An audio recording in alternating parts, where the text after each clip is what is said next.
ఇప్పుడు కేవలం 7,999 up to 10 kgs వరకు బరువు తగ్గి అధిక బరువు నుంచి వచ్చే ప్రధాన సమస్యలను దూరం చేసుకోండి. చేస్తోంది. కొందరు అనవసరంగా తల దూర్చి తిట్లు తింటారు. నిన్నటి వరకు ఆ డైరెక్టర్ ని అందరూ తిట్టిపోశారు, అంతా మర్చిపోయారు అనుకుంటే చేసిన కామెంట్స్ తో మళ్ళీ చివాట్లు తినాల్సి వచ్చింది. మానిపోయిన పుండుని గోకి మరీ ట్రోలింగ్ అవుతున్నా ఆ దర్శకుడు ఎవరో చూసేద్దామా?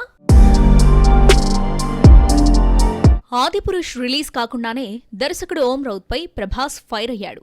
టీజర్ రిలీజ్ తర్వాత వచ్చిన విమర్శలతో షాక్ తిన్న ప్రభాస్ ఓపెన్ గానే ఓం కమ్ టు మై రూమ్ అంటూ పిలిస్తే క్లాస్ పీకడం గ్యారంటీ అంటూ ఓం పై ట్రోలింగ్ స్టార్ట్ చేశారు నెటిజన్స్. ప్రభాస్ నటించిన రెబెల్, ఏక్ నిరంజన్, రాధేశ్యామ్ వంటి చాలా సినిమాలు ఫ్లాప్ అయినా ఆదిపురుష్ మాత్రమే విపరీతమైన విమర్శలకు గురైంది. రామాయణాన్ని అపహాస్యం చేశాడంటూ దర్శకుడు ఓం రౌత్ పై వచ్చిన విమర్శలు అన్నీ ఇన్ని కాదు. మనోజ్ ముంతా, షేర్ శుక్లా రాసిన డైలాగ్స్ కాంట్రవర్సీలకు దారితీశాయి. దీంతో రచయిత క్షమాపణ చెప్పాడు.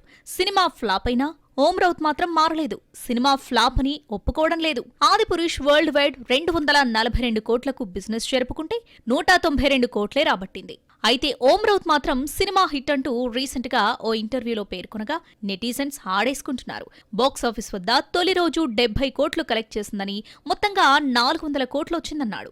400 కోట్లు గ్రాస్ కాగా థియేటర్ రెంట్, జీఎస్టీ తీసేస్తే మిగిలిన షేర్ 197 కోట్లే.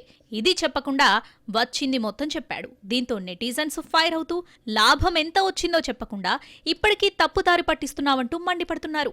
యానిమేషన్ మూవీ తీసి గొప్పలు చెప్పుకోవడం నీకే చెల్లిందంటూ కామెంట్స్ చేస్తున్నారు నెటిజన్స్. ఆదిపురుష్ రిలీజ్ తర్వాత ఓం రౌత్ పరిస్థితి మరీ దారుణంగా తయారైంది.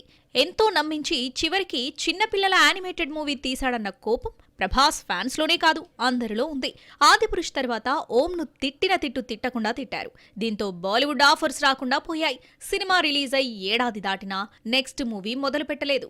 అందరూ మర్చిపోతున్నారనుకుంటే లేటెస్ట్ గా హిట్ అంటూ బిల్డప్ ఇచ్చి మళ్లీ ట్రోలింగ్ బారిన పడ్డాడు ఓం రౌత్.